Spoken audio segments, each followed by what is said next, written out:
یہ سینکڑوں سال پرانی بات ہے، ایک ایسے شہر کی جہاں بادشاہوں کی حکومت ہوا کرتی تھی اور لوگوں کی زندگیوں میں سادگی کے ساتھ ساتھ تقدیر کا اثر بہت گہرا مانا جاتا تھا۔ اس دور میں لوگ چھوٹی چھوٹی نعمتوں کی قدر کرنا جانتے تھے، مگر کچھ لوگ ہمیشہ اپنی تقدیر سے شاکی رہتے تھے۔ زلیخا ایک خوبصورت مگر ناشکری اور لالچی عورت تھی۔ حمید زلیخا کا شوہر ایک بہت ہی محنتی، ایماندار اور قناعت پسند شخص تھا۔ ایک چھوٹے سے گاؤں میں حمید اور اس کی بیوی زلیخا ایک چھوٹی سی جھونپڑی میں رہتے تھے۔ حمید ایک دیانتدار لکڑہارا تھا اور جنگل سے لکڑیاں کاٹ کر شہر میں بیچتا تھا۔ اس کی آمدنی اتنی ہی تھی کہ ان کا گزارا آرام سے ہو جاتا تھا۔ حمید محنت کرتا اور شام کو گھر آ کر اللہ کا شکر ادا کرتا کہ اس نے ایک اچھا دن گزارنے کا موقع دیا۔ مگر اس کی بیوی زلیخا حمید سے بالکل مختلف تھی۔ زلیخا کی نگاہیں ہمیشہ شہر کے امراء اور وزیروں کے عالیشان مکانوں پر لگی رہتی تھیں۔ وہ اپنے سادہ لباس اور جھونپڑی سے سخت بیزار تھی۔ وہ ہر روز صبح اٹھتے ہی حمید سے شکایت کرتی، حمید، کب تک مجھے اس غریبی کی زندگی میں قید رکھو گے؟ دیکھو وزیر کی بیوی کتنے خوبصورت کپڑے، سونے کے زیور اور کنگن پہنتی ہے، اور میرے پاس تو ایک ڈھنگ کا ہار بھی نہیں ہے۔ مجھے اس جھونپڑی سے گھٹن ہوتی ہے۔ حمید اسے سمجھاتا، زلیخا، شکر کرو کہ ہمارے پاس سر چھپانے کو چھت ہے اور پیٹ بھرنے کو روٹی۔ تم کیوں ہر وقت اس چیز کی آرزو کرتی ہو جو ہمارے پاس نہیں ہے؟ زلیخا طنز سے ہنستی، بس یہی تمہاری قناعت ہے۔ تم کبھی آگے نہیں بڑھ سکتے کیونکہ تم نے ہمیشہ تھوڑے پر ہی صبر کر لیا۔ اگر تم میں ذرا بھی ہمت ہوتی تو ہم بھی امیروں کی طرح زندگی گزارتے۔ حمید اس کی باتوں سے دل برداشتہ ہو جاتا، مگر اپنے مزاج کی سادگی کے باعث خاموش رہتا اور مزید محنت کرنے لگ جاتا۔ ایک دن حمید لکڑیاں کاٹ کر واپس آ رہا تھا تو اس نے ایک بوڑھے درویش بابا کو دیکھا جو اس کے راستے میں ایک درخت کے نیچے بیٹھے تھے۔ حمید نے ان کی خدمت میں تازہ پانی پیش کیا۔ درویش بابا اس کی سادگی اور اچھی نیت سے بہت خوش ہوئے۔ درویش بابا نے حمید سے پوچھا، بیٹا، تم خوش نظر نہیں آتے، کیا بات ہے؟ حمید نے اپنی ساری پریشانی اور زلیخا کی ناشکری کا قصہ سنا دیا۔ درویش بابا نے مسکرا کر کہا، ہر انسان کی تقدیر اس کی نیت میں چھپی ہے۔ جاؤ اپنی بیوی کو یہ موتیوں کی مالا دو، جو نہایت خوبصورت اور چمکدار باریک موتیوں کی مالا تھی۔ درویش بابا نے مزید کہا، یہ موتی بہت خاص ہیں۔ جب تک تمہاری بیوی ان موتیوں کو دیکھ کر ہر لمحہ 3 بار اللہ کا شکر ادا کرے گی، یہ موتی چمکتے رہیں گے اور اس کی خوبصورتی میں اضافہ کرتے رہیں گے۔ جس دن اس نے شکر کرنا چھوڑ دیا، ناشکری کی، یہ موتی بجھ جائیں گے اور اس کی خوبصورتی میں نقص آ جائے گا۔ یہ اس کے لیے ایک آزمائش بھی ہے اور نصیحت بھی۔ حمید خوشی خوشی وہ مالا لے کر گھر آیا اور زلیخا کو دی اور درویش کی تمام شرطیں بتا دیں۔ زلیخا نے جب اتنی خوبصورت موتیوں کی مالا دیکھی تو اس کی آنکھیں چمک اٹھیں۔ یہ بالکل ویسی ہی تھی جیسی وہ شہر کی امیر عورتوں کے گلے میں دیکھا کرتی تھی۔ اس کی خوشی کا ٹھکانہ نہ رہا۔ شروع میں مالا کی خوبصورتی اور اس کے کھو جانے کے خوف سے زلیخا نے سچے دل سے شکر ادا کرنا شروع کر دیا۔ وہ صبح شام مالا کو دیکھتی اور کہتی، یا اللہ، تیرا شکر ہے کہ تو نے مجھے یہ خوبصورت تحفہ دیا۔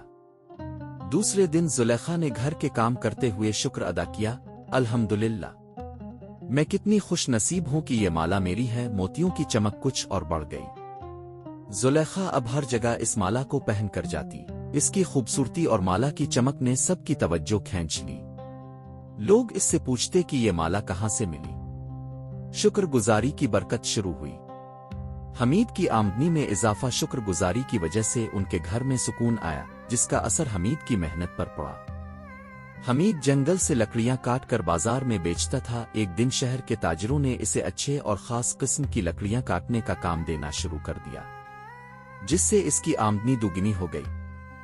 زلیخا نے اس مال سے جھونپڑی کو ایک مکان بنوایا، نئے برتن خریدے اور پہلی بار ان کے گھر میں خوشی اور سکون نے ڈیرے ڈالے۔ زلیخا اب ہر جگہ اس مالا کو پہن کر جاتی، لوگ اس کی قسمت پر رشک کرتے تھے۔ 1 سال اسی طرح شکر گزاری اور خوشحالی میں گزر گیا۔ اب زلیخا کی زندگی پہلے سے بہت بہتر ہو چکی تھی۔ ایک دن شہر کے بادشاہ کی بیگم، جو بہت مالدار تھی، زلیخا کو ایک دعوت میں ملی۔ زلیخا نے دیکھا کہ بادشاہ کی بیگم نے سونے اور ہیرے سے جاڑے ہوئے بیش قیمت زیورات پہنے ہوئے ہیں۔ زلیخا کی مالا ان کے سامنے سادی لگ رہی تھی۔ زلیخا کی آنکھوں میں دوبارہ وہی پرانا لالچ چمک اٹھا۔ اس نے خود سے کہا یہ تو صرف موتیوں کی ایک مالا ہے۔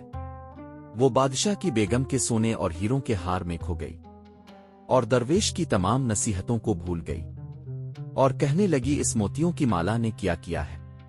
یہ سب میری قسمت میں تھا جو مجھے ملا ہے۔ میں نے موتیوں کی مالا چاہی وہ مجھے مل گئی، ہاں مجھے اب ہیروں کا ہار چاہیے۔ یہ سادگی مجھے اب اچھی نہیں لگتی۔ وہ گھر آئی اور غصے سے حمید سے بولی، مجھے یہ سب نہیں چاہیے، یہ چھوٹی سی مالا، یہ مکان، یہ سب کافی نہیں ہے۔ مجھے بادشاہوں جیسی زندگی چاہیے۔ میں نے 1 سال بہت شکر کر لیا مگر مجھے اس کا صلہ زیادہ نہیں ملا۔ میں نے بہت انتظار کر لیا، اب اور نہیں۔ اگلی صبح زلیخا نے اٹھ کر جب آئینہ دیکھا تو خوف سے چیخ اٹھی۔ موتیوں کی مالا کی چمک مکمل طور پر ختم ہو چکی تھی اور وہ بالکل کالے اور بے جان پتھروں جیسی لگ رہی تھی۔ اور اس سے بھی زیادہ خوفناک یہ تھا کہ اس کی اپنی خوبصورتی پر ایک عجیب سا نقص آ گیا تھا۔ اس کے چہرے پر ایک پھیکا پن اور بے رونقی چھا گئی تھی۔ حمید نے دکھ سے کہا، او زلیخا، تم نے درویش بابا کی شرط کو توڑا۔ تم نے شکر ادا کرنے کے بجائے ناشکری اور لالچ کا اظہار کیا۔ یہ صرف مالا نہیں تھی، یہ تمہارے دل کی نیت کا آئینہ تھی۔ جب تک تمہارا دل شکر گزار رہا مالا چمکتی رہی، اور جب تمہارے دل میں لالچ اور ناشکری پانچ آئی تو اس کی چمک ختم ہو گئی اور تمہاری اپنی خوبصورتی بھی ماد پڑ گئی۔ زلیخا تڑپ اٹھی اور حمید کے سامنے اعتراف کیا، ہاں میں نے ناشکری کی اور اپنی چھوٹی سی خوشی کی قدر نہیں کی۔ میں ہمیشہ اس کی تلاش میں رہی جو میرے پاس نہیں تھا۔ دونوں فوراً درویش بابا کے پاس گئے۔ بابا نے زلیخا کو دیکھا اور نرمی سے کہا، بیٹی، جو شخص اپنی موجودہ نعمتوں پر شکر ادا نہیں کرتا اللہ اسے آنے والی نعمتوں سے بھی محروم کر دیتا ہے۔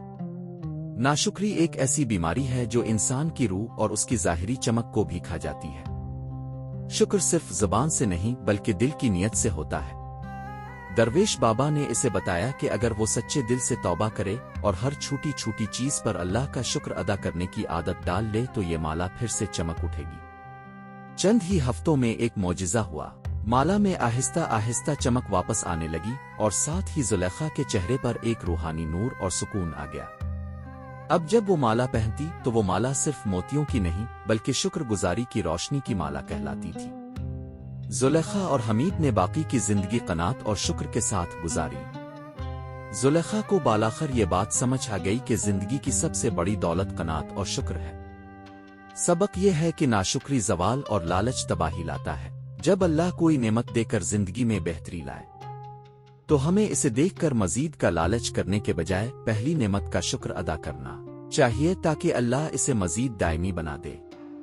جو شخص قناعت کھو دیتا ہے وہ صرف چھوٹی نہیں بلکہ بڑی نعمتوں کی برکت سے بھی محروم ہو جاتا ہے۔ آپ کو ہماری ویڈیو اچھی لگے تو لائک کریں اور سبسکرائب کریں تاکہ ہماری آنے والی ہر ویڈیو سب سے پہلے آپ تک پہنچے۔